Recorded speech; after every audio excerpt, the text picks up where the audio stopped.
नमस्ते दोस्तों। दोस्तों, क्या आप जानते हैं कि ट्रू हैप्पीनेस क्या होती है? दोस्तों, जब हम अपने एनवायरनमेंट में पूरी तरह से सैटिस्फाइड रहें, अपने अंदर और बाहर की सिचुएशंस में खुशी महसूस करें, अपने पास जो भी रिसोर्सेज उपलब्ध हैं, उन्हें किस तरह से बेस्ट तरीके से यूज़ करना है ये जानें, हमारे रिलेशनशिप हार्मोनियस हों, हम प्रतिपल भगवान को महसूस करें और जो भी जीवन में सुख और दुख हमें मिले हैं उनके लिए हम ग्रेटफुल रहें, तभी हम ट्रू हैप्पीनेस को फील कर सकते हैं। दोस्तों, कई बार कुछ लोग दूसरों के समय की, उनके इमोशंस की, उनकी ज़रूरतों की तो बहुत परवाह करते हैं, लेकिन अपने टाइम, एनर्जी और इमोशंस की ज़्यादा कदर नहीं कर पाते, या ये कहें कि ये लोग उन्हें ज़्यादा वैल्यू ही नहीं करते। दोस्तों, इस दुनिया का ये नियम है कि जो भी व्यक्ति हर समय अवेलेबल होता है दूसरों के लिए, उसकी कद्र धीरे धीरे कम हो जाती है। ये आप सभी ने कभी ना कभी अपने जीवन में भी फील किया ही होगा।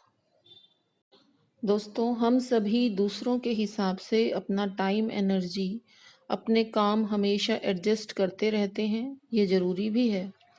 परंतु इन सभी चक्करों में हम कभी कभी अपनी ही ट्रू वैल्यू भूल जाते हैं।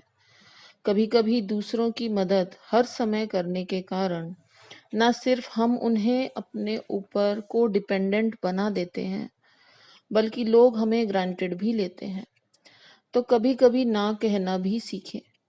Take control of your life in your hands. अपनी फुल पावर से दूसरों की मदद जरूर करें, पर हर किसी को अपनी लाइफ में ग्रो करना है। अपने दुख हर किसी को स्वयं ही झेलने हैं, ये भी जानें। मदद एक लिमिट तक ही की जाती है। सभी अपने कर्मों के स्वयं ही जिम्मेवार हैं, ये भी हम सभी को सीखना है। तो हम कैसे जी पाएंगे? जीवन तो प्रतिदिन प्रति क्षण है।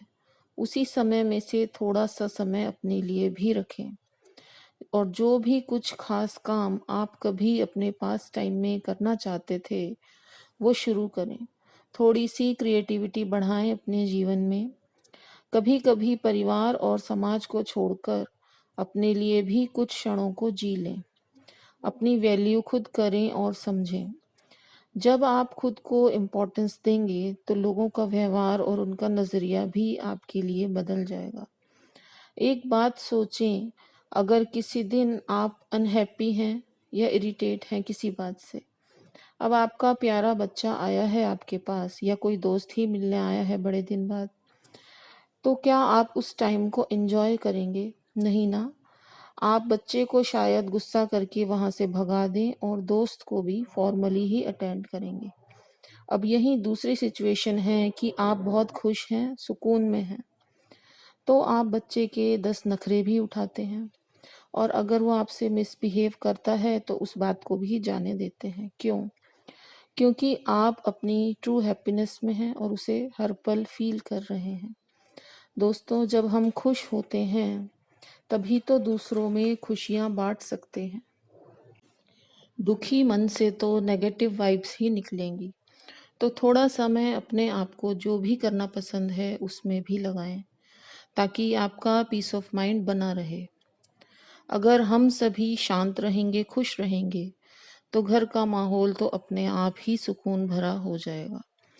समय बर्बाद ना करें, कुछ कंस्ट्रक्टिव करें। अपनी टाइम और एनर्जी की कद्र करें, उसे फालतू चीज़ों में, फालतू लोगों में वेस्ट ना करें। दोस्तों, हम सभी यही मानते हैं कि कुछ रिश्ते जैसे भाई बहन, पति पत्नी, बच्चे और फ्रेंड्स आपकी क्वालिटी ऑफ लाइफ को बढ़ाते हैं।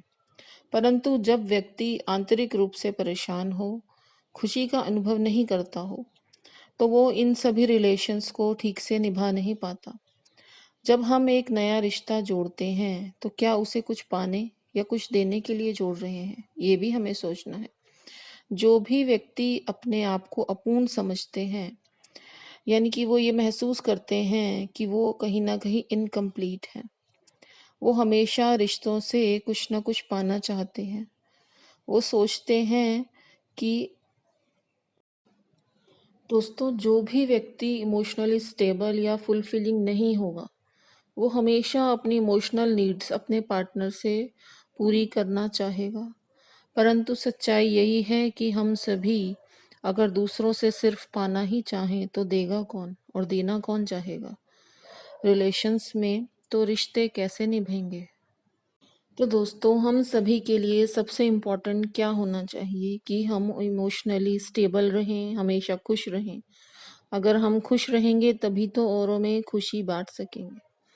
इसीलिए अपने आप को खुश रखना, अपनी वैल्यू समझना। पर क्या हम लोग ये करते हैं? जब हम अपने ट्रू ऑथेंटिक सेल्फ में होते हैं तो हमेशा खुश ही रहते हैं। आपका फेक वर्जन जो आप दूसरों को दिखाते हो, उससे हमेशा दूर रहने की कोशिश करें। आपके प्रतिदिन के जीवन में कुछ समय सिर्फ आपके लिए हो, जिसमें ना फ़ोन, ना टीवी, ना फैमिली, सिर्फ आप। सुबह जल्दी उठें, नेचर के करीब रहें। ठंडी हवा, बारिश, धूप सभी का आनंद एक बच्चे की तरह लें। कुछ भी बुरा या नेगेटिव हो तो ज़्यादा उस पर सोचे नहीं। चिंता करने से सिचुएशन इम्प्रूव तो होती नहीं। भगवान का प्रतिपल धन्यवाद करें। ये जीवन, ये सांसें, ये बुद्धि और ये शरीर, सभी कुछ तो है हमारे पास कुछ भी पाने के लिए। दोस्तों, परिस्थितियां तो बदलती ही रहेंगी पर मन की अवस्था कभी नहीं बदलनी चाहिए। खुश रहें, एटलीस्ट कोशिश करें। अपने जीवन में जो भी पॉजिटिव है उसी पर ध्यान दें। अगर आप खुश होंगे तो दूसरों को भी पॉजिटिव वाइब्स देंगे, तो रिटर्न में आपको वापस पॉजिटिविटी ही मिलेगी। वही अट्रैक्ट करेंगे आप, और हम सभी अंततः यही चाहते हैं। After all, you are your soul's first priority.